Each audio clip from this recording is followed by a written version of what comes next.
Guru silat cabuli murid di Waringin Kurung, gunakan dalih ritual. Kasus dugaan pencabulan yang dilakukan oknum guru silat berinisial Mai di Kabupaten Serang, Banten, terungkap.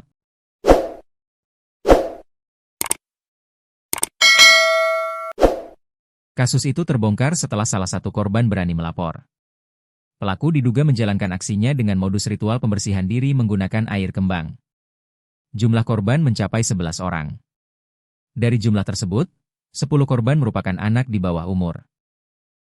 Total korban ada 11 orang, 10 orang di bawah umur dan 1 sudah dewasa, kata Ketua Komnas Perlindungan Anak Kabupaten Serang, Kurato Akyun, Rabu, 8 April 2026. Pihak Komnas Perlindungan Anak Kabupaten Serang saat ini berkonsentrasi pada pendampingan hukum yang tengah berjalan di Polda Banten serta memberikan dukungan psikososial kepada para korban.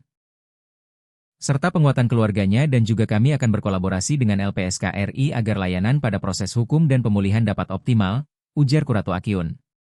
Pelaku ditangkap warga. Detik-detik penangkapan pelaku di pinggir jalan ini pun viral di media sosial. Dalam video yang beredar, warga sempat memukul pelaku sebelum dibawa ke dalam mobil lalu dibawa ke Polda Banten. Sementara itu, Kabid Humas Polda Banten, Kombes Maruli Ahiles Hutapea, mengatakan pelaku telah diamankan dan kini ditahan untuk menjalani proses hukum lebih lanjut. Menurut Maruli, berdasarkan hasil pemeriksaan sementara, polisi telah mendata 5 korban, termasuk 1 yang masih memiliki hubungan keluarga dengan pelaku. Dari jumlah tersebut, 3 korban sudah dimintai keterangan, sementara 2 korban lainnya belum bersedia memberikan keterangan karena masih memiliki hubungan keluarga dengan pelaku, ujar Maruli. Ia menambahkan, sebagian korban sempat mendapat ancaman sehingga tidak berani melapor.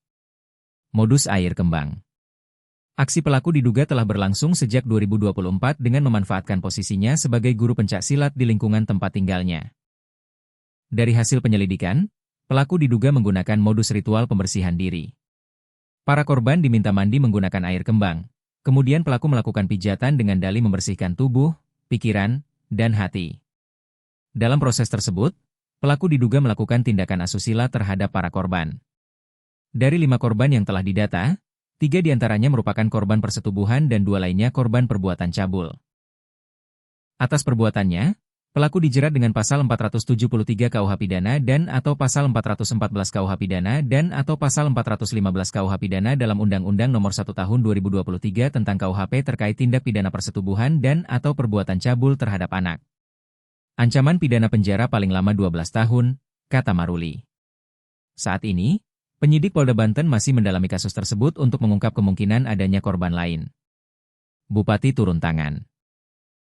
Bupati Serang Ratu Rachmatu Zakiyah memastikan bahwa korban dugaan kasus pelecehan seksual oleh terduga guru pencak silat di Kecamatan Waringin Kurung mendapatkan perlindungan hukum bagi masa depan mereka. Kepastian itu disampaikan Bupati Ratu Zakiyah saat mengunjungi kediaman korban di Waringin Kurung, Kabupaten Serang. Kami sangat prihatin atas kasus ini. Kami hadir hari ini untuk memberikan motivasi dan penguatan kepada para korban agar mereka tidak terus terpuruk atas kejadian yang dialami, ujarnya, Rabu, 8 April 2026. Bupati menegaskan bahwa pihaknya akan memberikan perlindungan hukum kepada para korban supaya mereka mendapatkan keadilan yang seadil-adilnya. Tentu kami akan memberikan pendampingan psikologis agar kondisi mereka pulih kembali dan menjalankan aktivitas secara normal, tegasnya. Ratu Zakiyah juga berharap agar pelaku dugaan pelecehan seksual yang merupakan seorang guru silat mendapatkan hukuman yang setimpal. Kami minta kasus diproses secara cepat agar tidak berlarut-larut, tegasnya.